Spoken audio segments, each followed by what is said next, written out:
Good morning.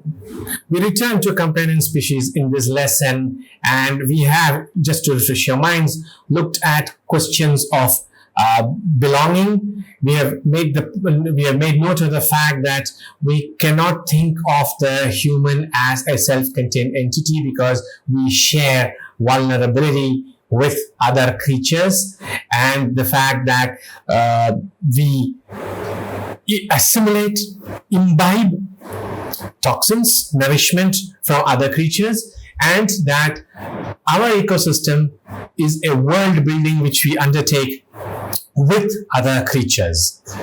We shall continue this exploration in today's lesson, which is focused on companion and multi-species, part 2, and in this case, the focus is transcorporeal trauma. We have already mentioned in passing in the last session the point that a process or a practice such as toxic dumping affects humans and non-humans in different but similar ways. They're not identical ways, but similar ways. But we also know that these toxins affect the living and the non-living in the sense how much damage they can induce or produce in, say, the soil or the water of a particular biome or a particular ecosystem. All right. We know that, for instance, the land in and around Chernobyl, the land in Marshall Islands, where the United States conducted a very large number of nuclear tests in the late 1940s and early 1950s, these lands remain contaminated with radiation and will remain so for several years, perhaps longer than human existence on Earth. Which means to say that toxins, pollutants, contaminants do not just harm the humans. They harm the non-humans and they harm the non-living. They harm the non-living too. And this is an important factor to be kept in mind when we speak about shared vulnerability. So a sub-theme in multi-species studies, multi-species ethnography, whether it's in literature or art or in philosophy, is the toxicity that we share between the humans and the non-humans, but also between the living and the non-living. One significant component of post-humanist studies intersection with environmentalism is the socio-economic process and the material effects of this process in the lives of humans, non-humans, and the ecosystem. Okay, what is the effect of, say, agricultural practice or capitalism or its industrial information and communications technology? What is the effect, or what are the effects? Because there are more than one, effects on multiple aspects in the ecosystem. Human lives, non-human lives, living forms, non-living forms, all of those. So we can start with how, say, agriculture transformed the earth, as in the soil, with reorganizing microbes in the soil which help plants to grow, by reorganizing the power and function of creatures like earthworms. Then, of course, you have the early stages of agriculture where humans used animals to plow the land. Then, of course, the coming of the mechanized systems of agriculture, which transformed agricultural production forever. And what does it do? So in each case, the socio-economic, the technological process is located within the lives of humans and non-humans, and the conditions of the living as well as the non-living. A related theme in these studies is of environmental justice for all species and life forms. Okay, so let's take environmental justice first and ask yourself why we are doing this under posthumanism. environmental injustice and social injustice are never separate. That where there is environmental injustice, you will see that its cause or its effect are very clearly material. As in, environmental justice movements and campaigns insist upon the material interconnections between specific bodies and specific places. This is Stacey Alamo's definition. Environmental justice movements and modes of analysis target the unequal distribution of environmental benefits and environmental harms. Think about this. There are prohibitions now every year from every United Nations organization about fossil fuels, right? That we should reduce our dependence on fossil fuels, which is, nobody's going to dispute that.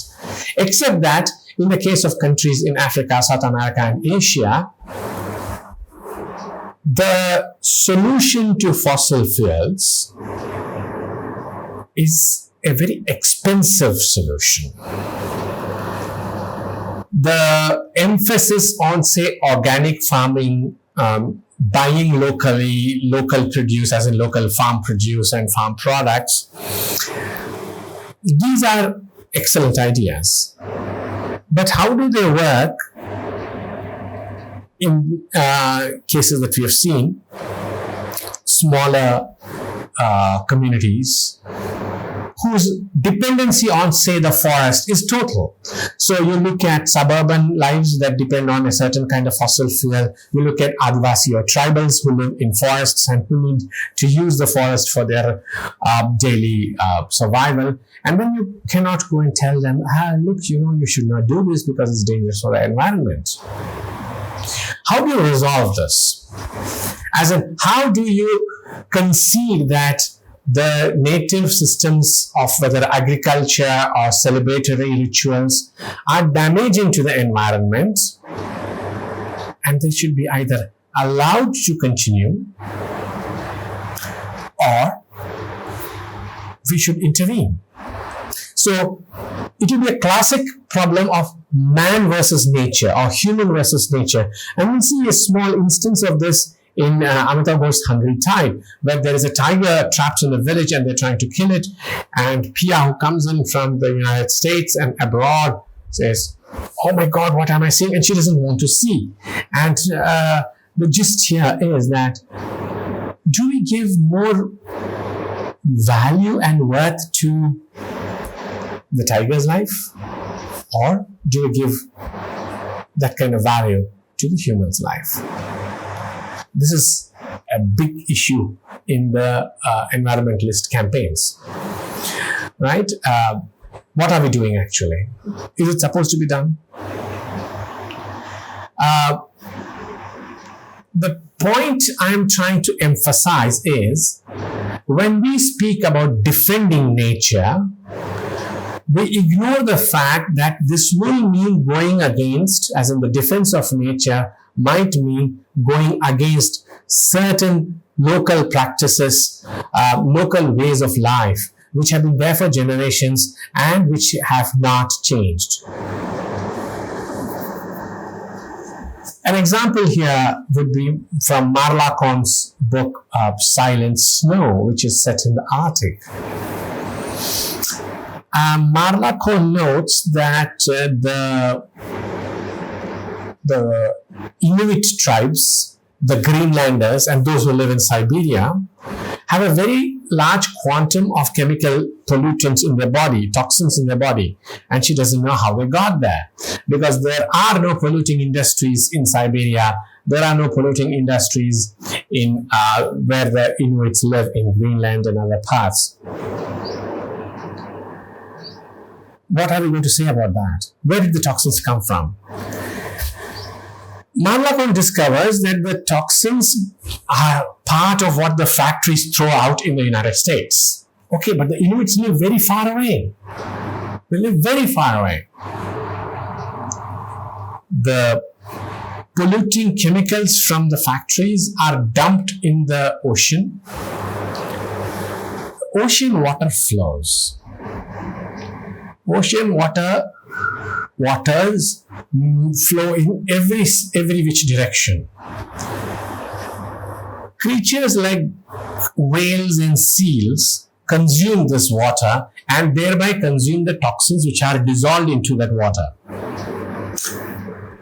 Who eats the whales? Who eats the seals? It's very evident that the seals and the whales consume toxified water, and the Inuit tribes, the humans, eat the seals and the whales and catch the infection. Right? So what exactly are we looking at here? The carcinogen which causes damage in humans will cause damage in other species as well. Sandra Steingraber's book, Living Downstream, notes this fact. Notes it. And the quotes from Sandra Steingraber's Living Downstream are up on your slides, which you can take a look at. She notes that the same carcinogens known to produce cancer in some humans, rodents, cause cancer in fish and mollusks. What is the point here? The point here is that other animals can also get this kind of illness. And you think, oh, that chemical is carcinogenic, so we shouldn't eat it. Yes, but it goes from our world within quotes, into the water. Other creatures absorb this chemical-induced water. And what is the result? The humans fall ill with some kind of disease, so do the animals. The animal meat which these people consume provides the route for the bacteria, for the pathogen to enter the human system. Right? So it's not a direct flow, but there is a certain way of pollution and collective consideration of our intertwined lives, as Sandra Steingraber would say. The example I quoted before of the hungry tide, Pia is very upset. Very upset. In the village, the women ask Pia, so you are valuing tiger lives more than us because we are poor? Is that the reason? I mean, are our lives less worthy than that of the animals? And the last sections of the Hungry Tide are precisely about this. What is the worth of human life? And question that follows this, what is the worth of human life in comparison with animal lives? In comparison with animal lives. So, should we give it more value when they are animals affected or afflicted by medical conditions arising out of what humans have done?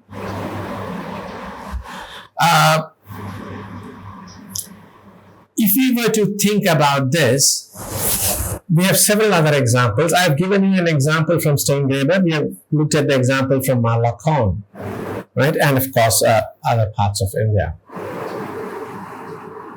Charles Moore is credited with having discovered the Great Pacific Garbage Patch. And he has an essay called The Plastic Moon. The term non-biodegradable, and I'm reading out Charles Moore's quote here, which is also available on your screen.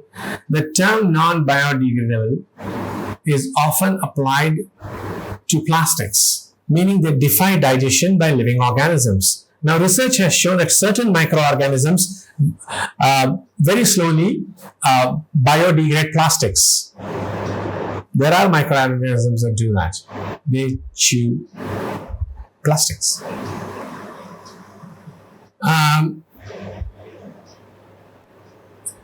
The discovery Marla Kohn made in Silent Snow is frightening because it also means something else. There is no safe place on earth. Wherever you are, because water and air travel, you are likely to get some chemical intoxicant, chemical cleaning materials, for example, that are dumped here and reach elsewhere. The material that is sent out as effluents from factories that are dumped here and reach elsewhere. In all these cases, we are looking at people who are nowhere. Let's not say people, let's say life forms. We're looking at life forms that are in no way connected to polluting industries, to polluting locations. None of those. They are very far away, but the materials, the toxins reach them. Katherine Coleman Flowers, in her memoir on Alabama State, in her text called Waste, notes that there are other problems here. And this is a study that the study shows that in Alabama, sewage is outside their houses. This is a very serious situation because it causes all sorts of illnesses. There is sewage. But the point Coleman Flowers makes is not about the sewage. The point she makes is about race. And she, as in Flowers, notes that the place Alabama becomes a dumping ground for chemicals because Alabama is a black majority area, and the black majority are descendants of slaves. Think about this. Think about the fact that dumping, the absence of sanitation, the lack of hygiene is in a place which has a history of slavery. This means, and this is the important part, a decision was made to build a landfill that will acquire and accept garbage from other nations as well. And it becomes a place which is converted into a dumping ground. Would any other region have been treated like this? Would any other city, any other county have been treated like this? What are we talking about here? We're talking about the very clear, very tangible connection between social injustice and environmental injustice. That once there has been slavery, once there has been exploitation of the blacks in history, in the historical period of the New World down to the 19th century, they can be treated like that even now. So once you treated them for slavery, now you treat them as a dumping ground for whatever chemicals you want to dispose of. The point is also that animal bodies mediate between toxic and other animals. But animal bodies are like a conduit, right? Remember, a few minutes ago, I spoke about the beluga whales and the seals that the Inuits eat. That the whales and the seals are creatures that absorb the toxins from the water. When they are caught and they give birth, then there's one kind of problem. And for no fault of theirs, the whales have transmitted the condition, the chemical, the toxic contaminant into the bodies of the humans. So we do recognize that the assimilation and circulation of toxic matter is guaranteed, right? You can see here from Marla Cohn 3 quotations that the world is imposing a very different kind of pollution. The north, as she puts it, has been transformed, and I'm quoting, and you can read it from the slide up there. The circumpolar north has been transformed into an immense living laboratory. The lives of people are also just ruined. And the point here I want to reiterate is that human and non-human bodies are shaped by the toxins which they have ingested since childhood. Toxic bodies are placed in social, economic, and cultural context, so that environmental injustice and harm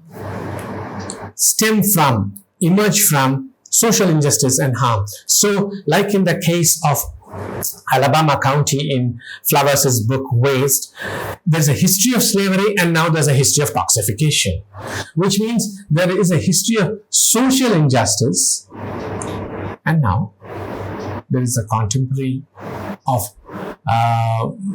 condition of toxic environmental injustice. You cannot separate social inequality and economic policy from environmental injustice. People like Stephen Lerner, therefore, have theorized something called sacrifice zones, defined as areas that are contaminated because there's some mining going on, there is some of you, let me work this out via an example so that you perhaps understand better. After the Bhopal tragedy, you know that the area around Union Carbide was the worst affected, right? People simply died. In Chernobyl, they were debating where the line of exclusion could be drawn. The Chernobyl containment zone is ostensibly to limit the damage of the pollution spreading. But some will die inside. Some, those who have lived in that vicinity for years, God knows what kind of conditions they have assimilated and what kind of genetic and somatic changes have occurred in them. Sacrifice zones are areas dangerously contaminated as a result of the naming and processing of uranium into nuclear weapons.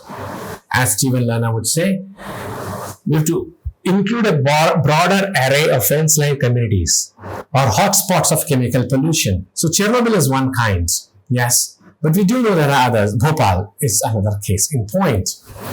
For Stephen Lerner, the term sacrifice zone determines the fact that low-income and minority populations,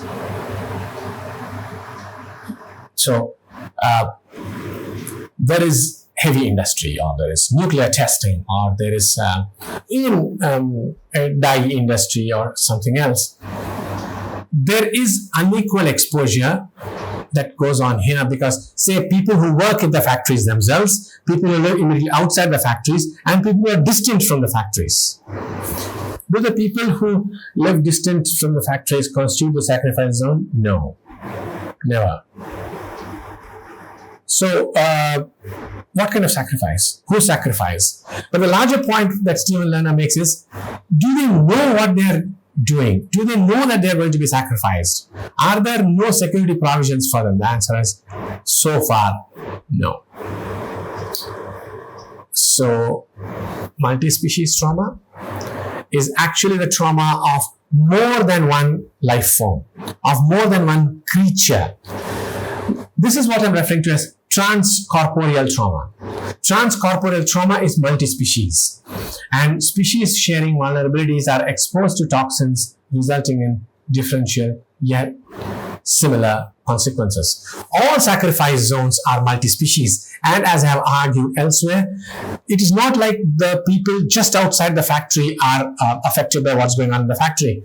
As you may recall, in the several quotations from Mark Lacan's book on the Arctic North, there are people who live 8,000 miles away. There is no factory, there is no polluting source, and yet their bodies contain extremely high levels of toxins. How did that happen? The ocean took the